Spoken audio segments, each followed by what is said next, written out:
Olá pessoal, meu nome é Marcelo Gomes. Eu vou estar mostrando nessa videoaula como estar utilizando o Linux. A ideia é você utilizar o Linux a partir de um Linux ou a partir de um Windows.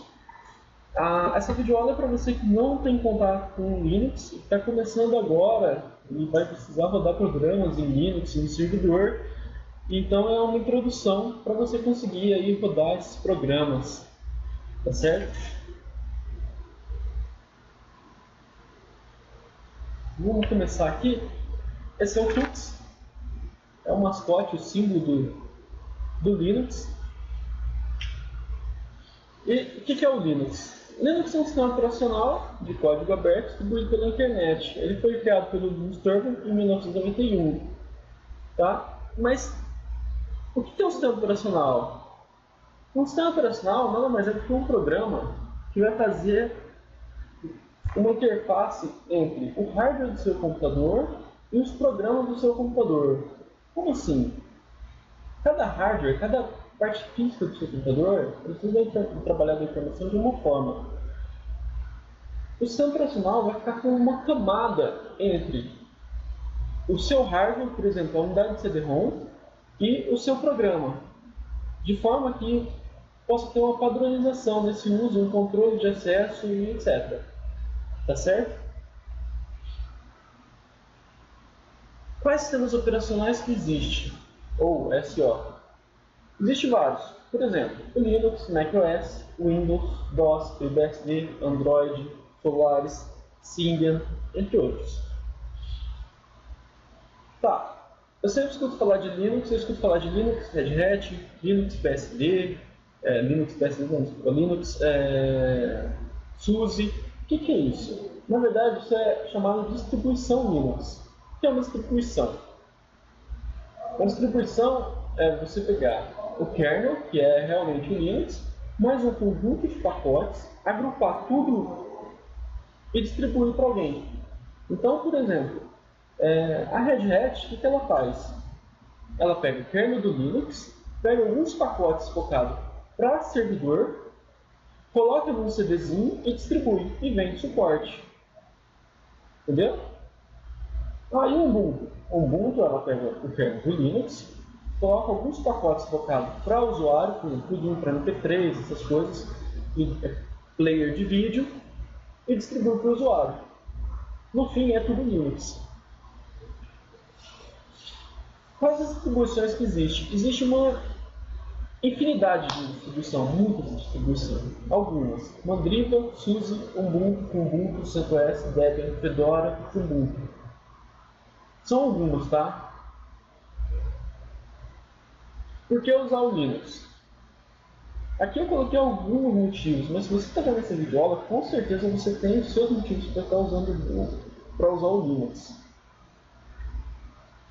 O Linux tem uma interface gráfica. Antigamente muita gente reclamava, falava assim: o Linux é feio, o Linux tem que ficar decorando comando. Não é verdade, tá? O Linux tem uma interface gráfica e não só uma, ele tem várias, tá?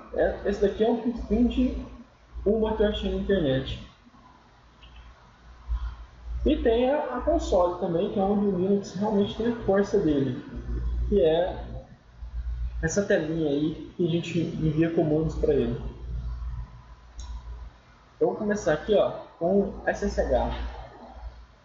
O SSH é um protocolo que permite a conexão com outro computador de uma forma segura. Ele é similar ao que tinha antigamente com o Telnet, com a vantagem de ser criptografado. Ou seja, quem estiver olhando o que está passando na rede não vai conseguir entender o que está sendo passado ali. Com o Telnet dava para ver o que você estava digitando. Com o SSH você vê, mas não entende, porque é criptografado.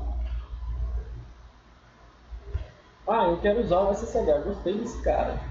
Então, como eu vou fazer? Se o servidor for Ubuntu, eu vou dar apt-get install ou ssh-set. E depois service ssh start para iniciar o serviço de SSH. Normalmente, essa parte já vai estar feita no servidor que você está usando. O administrador do sistema já vai ter feito, tá? É mais por curiosidade que eu coloquei isso daqui. O que você vai fazer é a parte do cliente, tá? A parte do cliente, para você instalar, você vai digitar, se for Linux, apt-get install ou ssh-client. Para as distribuições baseadas em Debian, Ubuntu, Debian, Para as distribuições baseadas em Red Hat, Fedora, CentOS, Vim install OpenSSH Classic Client. Legal? Normalmente, o SSH Client já é instalado em todas as distribuições. E aí, como eu posso estar conectando com o SSH? Eu vou digitar SSH, o nome do meu usuário, arroba, o IP do meu servidor, espaço, menos P pequeno e a porta que o SSH está escutando.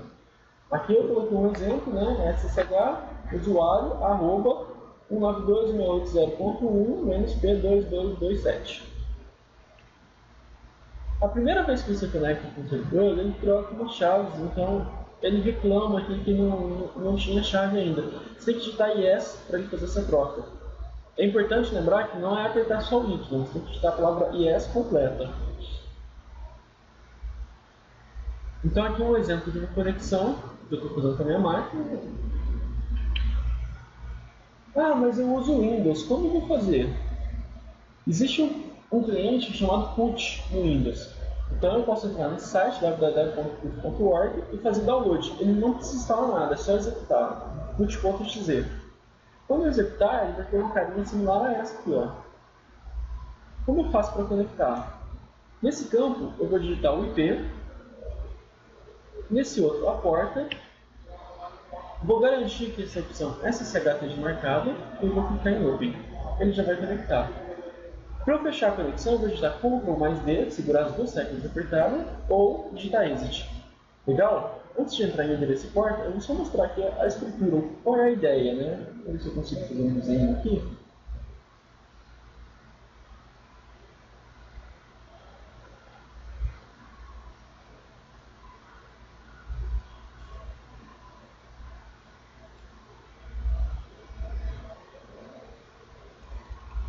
Então a ideia do SSH qual que seria? Aqui eu tenho um servidor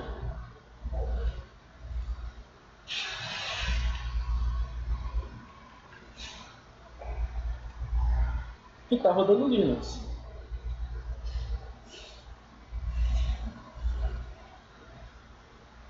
E aí eu tenho lá minha instrução de trabalho, meu computador, ó, bonitinha.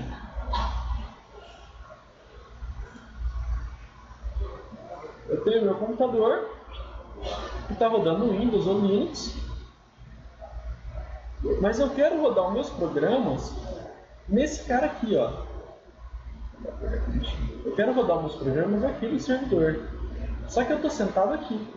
Então com o SSH eu consigo abrir uma conexão com esse carinha aqui, com o servidor, e digitando aqui no meu cliente, ele vai enviar os comandos para o servidor e rodar no servidor.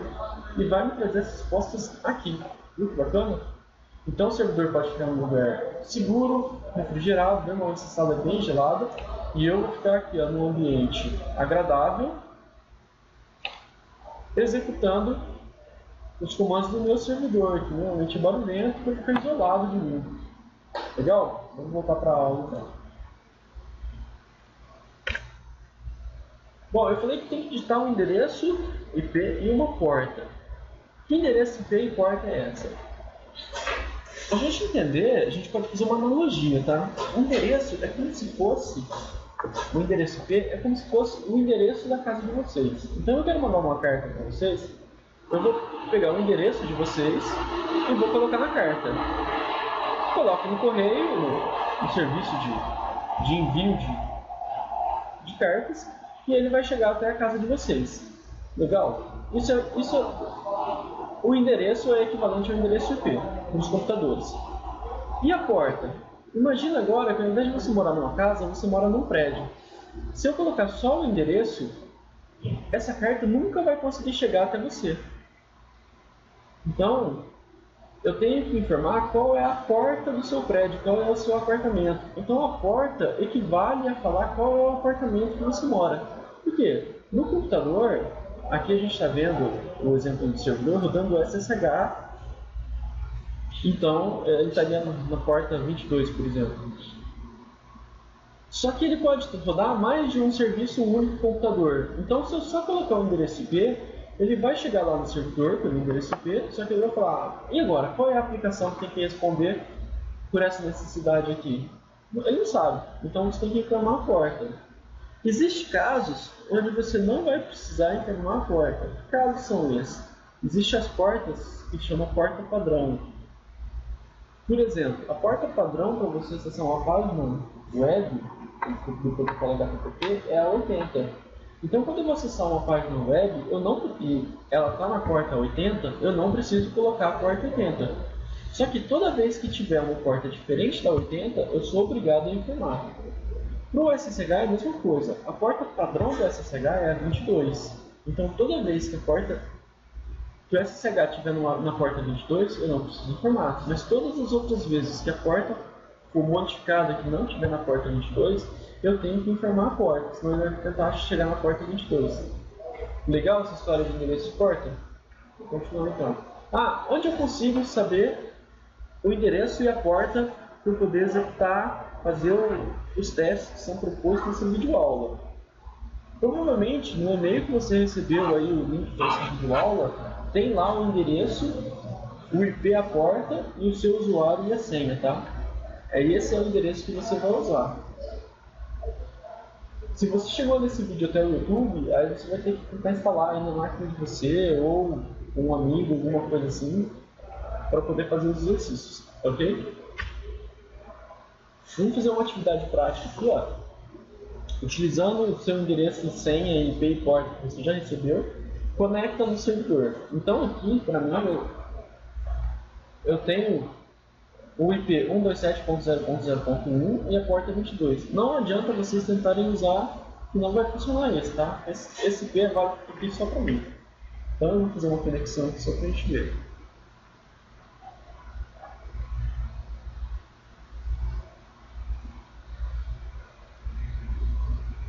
Eu estou usando o Windows, então eu abri o pult aqui. Então eu vou fazer, e aqui eu vou digitar nesse campo IP 127.0.1 e aqui eu vou informar a porta 22. Eu vou garantir que aqui é a opção SSH marcada e vou clicar em Open. Quando eu cliquei em Open, ele abre essa janelinha aqui. Eu vou digitar meu usuário, Marcelo, e a minha senha. Pronto, conectei no servidor. E para eu desconectar, quem lembra? Eu vou digitar Exit e ele vai fechar. Ou vou segurar as teclas Ctrl V. Legal? Eu sugiro que vocês vão pausando o vídeo e fazendo as atividades, tá?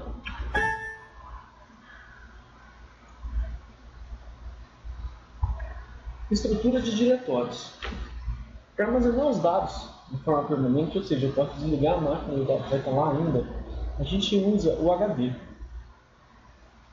Para organizar os dados desses HDs, a gente cria diretórios.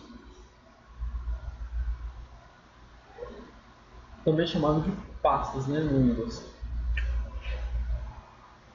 Então no Windows, o HD, eu estou fazendo referência para o Windows, que é o mais comum de ser usado, né? No Windows, o HD, que é essa peça aqui, quem não conhece ela, é visto como C2 pontos, né? Se eu vim aqui, ó, no meu Windows Explorer, eu tenho C2 pontos, que é o meu HD. E no Linux? Opa, desculpa, vamos mais uma unidade aqui. E no... Opa.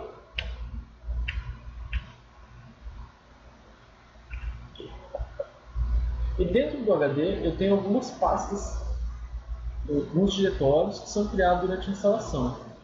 Esses diretórios que são criados durante a instalação, com um propósito específico, é chamado de estrutura padrão. Legal? Se eu adicionar mais um HD, no Windows ele vai chegar como D2 pontos, outro E2 pontos e por aí vai. Também é possível dividir um HD como se fosse, para ser visto como se fosse dois HDs, mas não vem ao caso agora, tá? E no Linux? No Linux eu vou ver um HD, no Windows eu via C2 pontos, no Linux eu vou ver ele como barra. E eu também vou ter uma estrutura padrão de diretório, barra bin, barra boot, barra dev, barra home, cada um com um objetivo, tá? tem várias pastas, vários diretórios.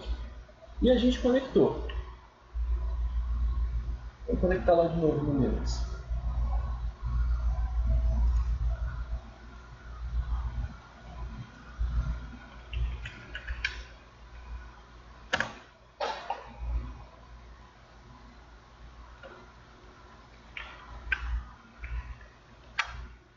Estamos conectados aqui, ó.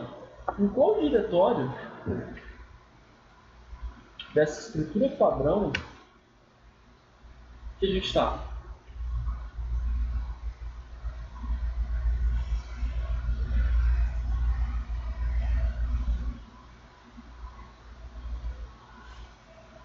Existe um comando chamado pwd que ele mostra em qual diretório que eu estou. Então vamos ver aqui, ó, pwd. Eu digito pwd e dou enter. Eu estou no home Marcelo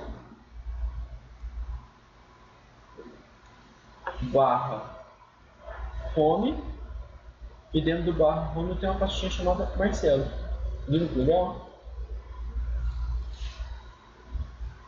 O barra home ele é criado para gravar os arquivos pessoal. Cada usuário vai ter uma pastinha com o nome do seu usuário dentro do barra home.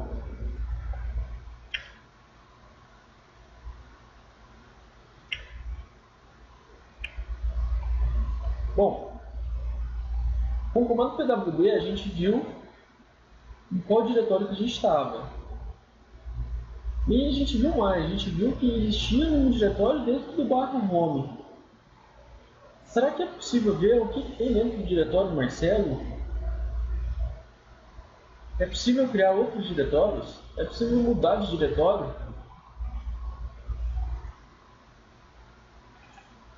Tudo isso é possível.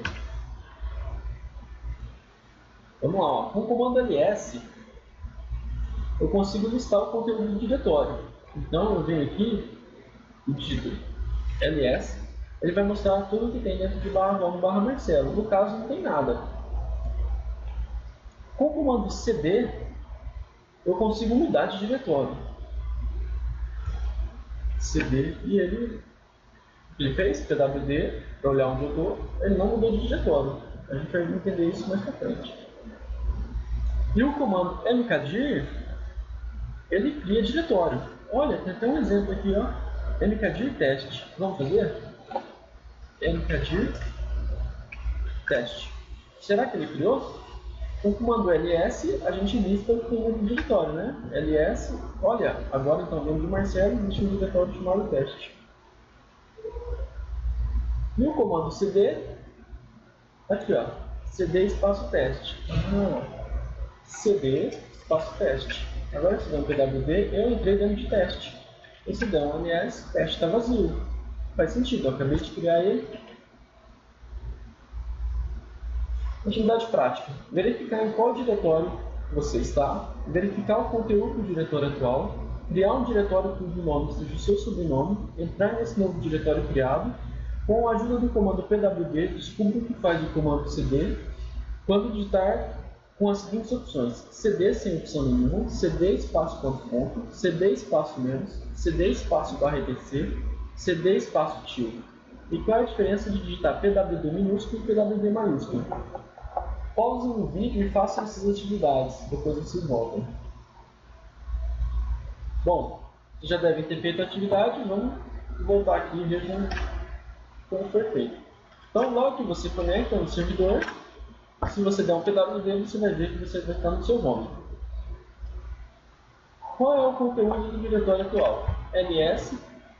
Provavelmente de vocês vai estar sem nada, o nosso aqui já está com a pastinha teste criado. Criar um diretório com o seu sobrenome. Para criar um diretório, a gente já aprendeu que é o mkdir, o meu sobrenome é Gomes. mkdir Gomes. Criou? ls. Criou. Agora eu tenho 2 diretórios. Entrar nesse novo diretório. Para entrar no diretório é cd, espaço e o nome do diretório que eu quero entrar. Então, cd Gomes. Será que eu entrei aqui em Gomes? Entendeu? pwd, eu estou dentro de Gomes. E o Gomes não tem nada dentro. Com a ajuda do comando pwd, descubra o que faz os comandos cd, cd.ponto, cd menos, cd barra etc e cd tio. Vamos lá então. Eu dou pwd, eu estou dentro de barra home Marcelo Gomes. Se eu digitar CD, eu vou pegar o CD de novo. Ah, eu fui para home barra Marcelo. Eu voltei para o home.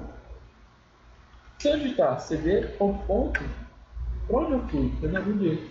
Olha, eu subi um nível na árvore. Eu fui para barra home. Se eu digitar CD de novo, eu voltei para o barra home Marcelo. Então a gente pode concluir que toda vez que eu digitar CD, eu vou voltar sem opção nenhuma, eu vou voltar para o barra home barra Marcelo. E toda vez que eu digitar CD, ponto, eu vou andar um nível na árvore. Então se eu digitar CD ponto, eu vou para o home. Se eu digitar CD ponto, eu vou para onde agora? Eu vou para o barra, né? Olha lá, estou no barra. Se eu digitar só CD agora, para onde que eu vou? Para o home. Bom. CD menos. Eu voltei para o barra. CD menos de novo. Eu voltei para o home. O CD menos aqui, como a gente está andando em poucos diretórios, isso é mais difícil de concluir. Mas o CD menos, ele volta para o diretório anterior que você estava. Por exemplo, CD barra home Marcelo Gomes. Agora se eu digitar CD menos, eu vou voltar para o home Marcelo. CD menos, eu vou voltar para o home Marcelo Gomes. É claro isso? CD barra etc. Eu vou ir direto para o diretório barra etc. Olha lá. Ó.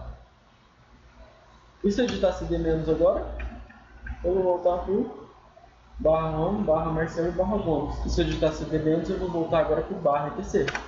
Barra etc. E o CD tio,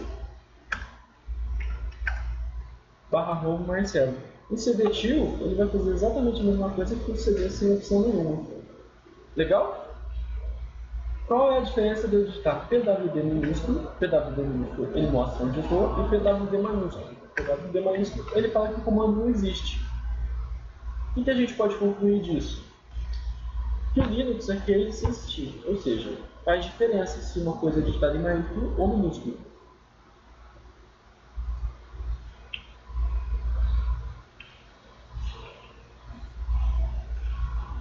Eu vou dividir um vídeo agora porque senão ele fica muito grande.